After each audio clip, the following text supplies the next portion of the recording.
Madam मैं शुरुआत करूँगा कि आपने पूरा सफर देखा होगा, उसका कारोबार दिया गया है।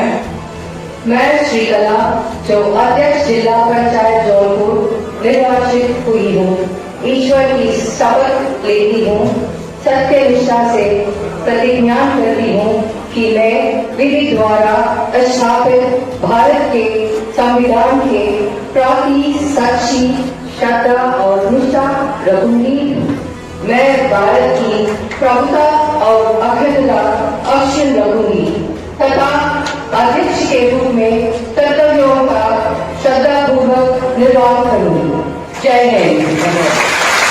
मैं आप सभी लोगों को ढेर सारी शुभकामनाएं देता हूं और उम्मीद करता हूं कि जिस उद्देश्य के साथ आप लोग आज इस जिला पंचायत के सदस्य के रूप में और इस सदन में आप सभी लोग उपस्थित हैं और जो विकास अपने क्षेत्र के विकास की शपथ आज आपने दी है,